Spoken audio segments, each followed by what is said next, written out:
تو میجر اسحاق 2-4 منٹ پہلے مجھ سے وہاں پہنچے ہوئے، اور میں نے جب میجر اسحاق کو بتایا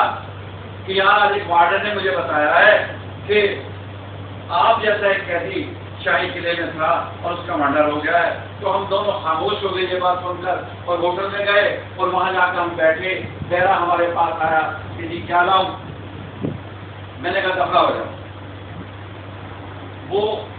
غصے میں مجھ سے یہ بات نکلی کہ وہ پیچھے ہٹنے لگا، اس کا ہاتھ لگا گلاس پیچھے گرا، تو اس کی جھنجھناہٹ سے پورے حال میں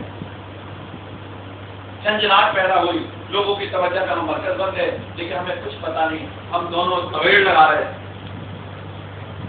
ہم دونوں اندازہ لگا رہے تھے کہ اتنا ظلم کس شخصیت پہ ہو سکتا ہے شاہی قلعے میں جو ہم جیسا ہو، اور اس کا مرڈر ہو گیا، وہ شخص تو ہم سے بھی زیادہ عظیم ہے۔ تو ہم دونوں کے منہ سے بیٹھ پر جو ایک نام نکلا، وہ نام حسن ناصر کا تھا،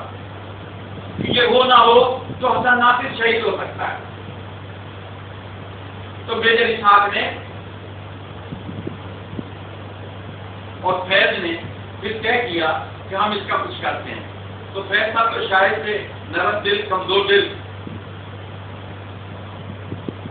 لیکن انہوں نے میجر اسحاق کو حوصلہ دیا اور میجر اسحاق سے پھر عدالتی جنگ لڑی، ہائی کورٹ میں گئے، سیشن کورٹ میں گئے، ڈسٹرکٹ مجسٹریٹ کے پاس گئے، جہاں جہاں وہ ریفر کرتے گئے، انہوں نے کہا وہ تو کراچی کا قیدی تھا، حسن ناصر تو کراچی سے معلوم ہے۔ لیکن جب ہائی کورٹ میں میجر اسحاق نے ریٹ پٹیشن دائر کی تو انہوں نے وہاں جا کے کہا کہ یہ حسن ناصر کا مرڈر ہو گیا۔ پھر میجر اسحاق نے اس کا ایک لمبی کہانی ہے، مقدمہ لڑا، اس کی قبر کشائی کے لیے درخواست دی، حکومت عدالت نے کہا کہ اس کی قبر کشائی تو صرف اس کا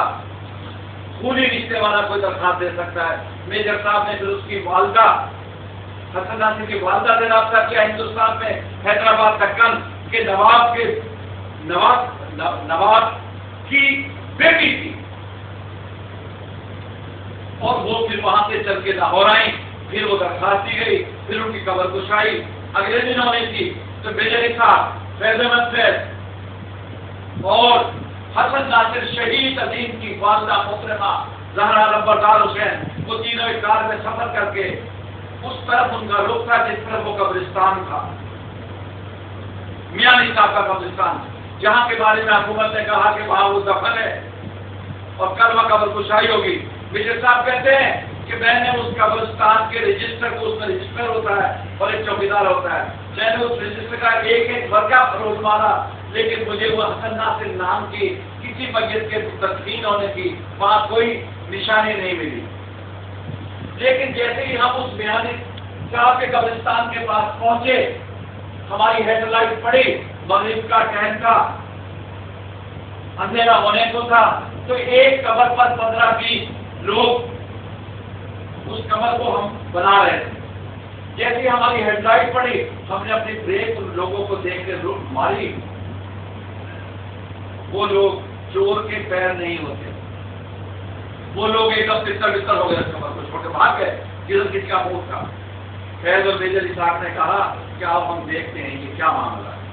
اور کل دیکھیں گے، کل جس قبر کی قبر کشائی ہوگی وہ قبر کون سی ہوگی۔ جب ہم نے دیکھا تو وہاں ایک نئی قبر بنی تھی، اور نئی قبر کو مٹی کو ہموار کر کے اس کو قبر بنایا جا رہا تھا، صرف پانی چھڑکنے کی دیر تھی۔ کیا وہاں اگر وہ اوریجنل قبر بنا رہے ہوتے تو ان کو بستر ہونے کی ضرورت نہیں تھی، وہ تو بمسلہ تو ہوتے وہاں کھڑے رہتے کہ کوئی ہمارے کوئی ہمدرد ہوگا جو ہماری اس تدفین کے آخری مرحلے میں شرکت کرنے کے لیے آ رہا ہے، لیکن وہ جب اگلے دن فیض، میجر اسحاق، زہرا نمبردار حسین اور دوسرے لوگ جب وہاں قبرستان میں پہنچے تو یہ دیکھ کے حیران رہ گئے کہ قبرستان کا وہ کلر، نمبردار، تحصیلدار اسی قبر کے نشاندہی کہہ رہے تھے کہ یہی قبر حسن ناصر ہے، اور ان کی نشاندہی پر تحصیلدار نے اس قبر مجسٹریٹ نے اس قبر کو چاک کرنے کا آرڈر کیا، اور پھر مزدوروں نے اس قبر کو کھودا، پھر اس میں جو لاش نکالی گئی وہ اب اس کی پہچان جو ہے وہ اس کی والدہ صاحب محترمہ سے کروانی تھی، جو حیدرآباد تک کا سفر طے کر کے اپنے شہید بیٹے کی میت کی نشاندہی کرنے کے لیے وہاں مشہور تھا۔ جب انہوں نے دیکھا تو انہوں نے کہا کہ یہ حسن ناصر کی ہڈیاں پنڈلیاں نہیں ہیں۔ حسن ناصر دراز کا نوجوان تھا اور اس کی پنڈلیاں لمبی ہو سکتی تھی، یہ پتہ کس شخص کی پنڈلیاں ہیں۔ میرے بیٹے کے ناخون لبوسے تھے، اس کے ناخون چھوٹے ہیں، گول ہیں۔ میرے بیٹے کے بال بھورے تھے، اس شخص کے بال کالے ہیں۔ میرے بیٹے کے دانت لمبے تھے، اس کے دانت چھوٹے چھوٹے ہیں۔ یہی چیزیں باقی بچی ہوئی، کیونکہ یہ میرے بیٹے کی لاش نہیں ہے۔ ریاست نے پوری کوشش کی کہ ہم اس امیر کبیر خاتون کو اس لاش کو لے جانے پر مجبور کر دیں تاکہ یہ اپنے کاروبار کو بچا سکے کہ ہندوستان سے سفر کر کے آئی ہوں تو چاہے کوئی بھی لاش ہم اس کو دے دیں گے، لے جائے گی اور یہ تصدیق کر دے گی کہ یہ میرے بیٹے کی لاش ہے۔ لیکن اس عظیم ماں نے کہا کہ ہر شخص کی زندگی بہت قیمتی ہوتی ہے، ہر شخص کی زندگی بہت قیمتی ہوتی ہے، اور وہ زندگی کیا جو کسی کے کام نہ آئے۔ میرا بیٹا ایک مقصد کے لیے زندہ تھا، میرا بیٹا اپنی زندگی میں وہ مقصد پورا نہیں کر سکا، لیکن مجھے فخر ہے کہ میرے بیٹے نے اپنے مقصد کے لیے جان مار دی۔ تو یہ اس ماں کی عظمت ہے، اور وہ ماں خالی ہاتھ وہاں سے اپنے میجر صاحب کے ساتھ فیض صاحب کے ساتھ واپس آئی، لیکن انہوں نے ریاست کا سمجھوتا نہیں کیا اور واپس چلی گئی۔ تو عزیز دوستو، میجر اسحاق کی جدوجہد ہمیں یہ سبق دیتی ہے کہ ہم محنت کشوں کو منظم کریں، محنت کشوں کو منظم کریں، اور میجر اسحاق کی طرح محنت کشوں کو زبان دیں۔ جیسے حبیب جاوید نے کہا کہ میجر اسحاق نے گونگے کسانوں کو بخشی زبان۔ آج جو مجھے زبان دی گئی ہے، میں جو آپ کے سامنے گویا ہوں، میں بھی ٹیکسٹائل مل کا ایک ورکر ہوں ادنا سا، اور وہاں ٹیکسٹائل مل میں ایک ڈبل سائڈر کی ڈیوٹی دیتا تھا۔ میرا پورا جسم، میری بھویں، میرے کان، میرے آنکھ، کپڑوں کے اندر میری کنڈی، اس کے اندر بھی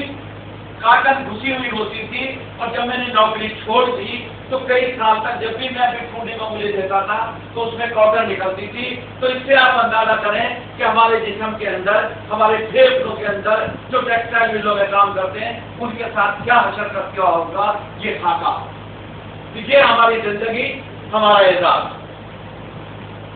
اور یہ گویائی، یہ زبان دی ہوئی میجر اسحاق کی ہے، یہ حسن ناصر کی جدوجہد کا نشان ہے، یہ چی گویرا کی میرے پاس امانت ہے، یہ بھگت سنگھ کی میرے لیے عنایت ہے۔ دوستو،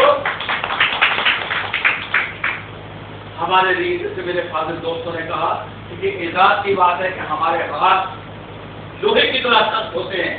مجھے یاد ہے ایک بات جو میں آج آپ کے ساتھ ضرور شیئر کروں گا۔ جب ہندوستان پاکستان کی تقسیم ہوئی تو زمینیں الاٹ دی ہوئی تھی، ہم 6 بہن بھائی اس وقت تھے، 2 بعد میں پیدا ہوئے، بچے زیادہ تھے، تو میرے والد صاحب نے 3 سال تک اپنے گھر کا چولہا جلانے کے لیے جو مشقت کی، تو ان کے پاس اتنے پیسے نہیں ہوتے تھے کہ وہ اپنے پیروں میں جوتی خرید کر چمڑے کی پہن سکے، جو اس وقت 2-2.5 روپے کی آتی۔ تو ان کے پیروں کے تلوے ایسے ہو گئے تھے جیسے اس مزدور کے ہاتھ ہیں۔ جب کانٹا ان کے پیر کے نیچے آتا تھا تو وہ جب کانٹا چپتا تھا تو ٹوٹ کر چورا چورا ہو جاتا تھا، اور ان کے پیروں کے تلوے پتھر کی مانند ہو گئے تھے۔ مجھے اس بات کا ہوش ہے، میں نے دیکھے، تو میں اس محنت کا اس طبقے سے تعلق رکھتا ہوں، اور میں نے بھی اپنی زندگی جو محنت کشوں کے لیے وقت کی ہے وہ میجر اسحاق کا ہی ایثار ہے۔ میں میجر اسحاق کی عظمت کو سلام کرتا ہوں کہ انہوں نے مجھے انسان بنا دیا۔ ہم تو سب کو انسان کہتے ہیں، لیکن اصل میں میجر اسحاق نے مجھے انسان بنایا اور مجھے محنت اس کی عظمت کا نشان بنا دیا۔ تو عزیز دوستو، میری آپ سے یہی درخواست ہے کہ میجر اسحاق نے کو جب میجر اسحاق عوامی لیگ میں شامل ہوئے مولانا عبدالحمید خان بادشاہی کے ساتھ، آج صورتحال یہ ہے کہ لوگ چمک کی طرف بھاگتے ہیں، اقتدار کی طرف بھاگتے ہیں، تمام لوگ کہ کدھر سے اقتدار ملے گا، کہاں سے چمک ملے گی، کہاں سے دولت ملے گی۔ لیکن جب عوامی لیگ کو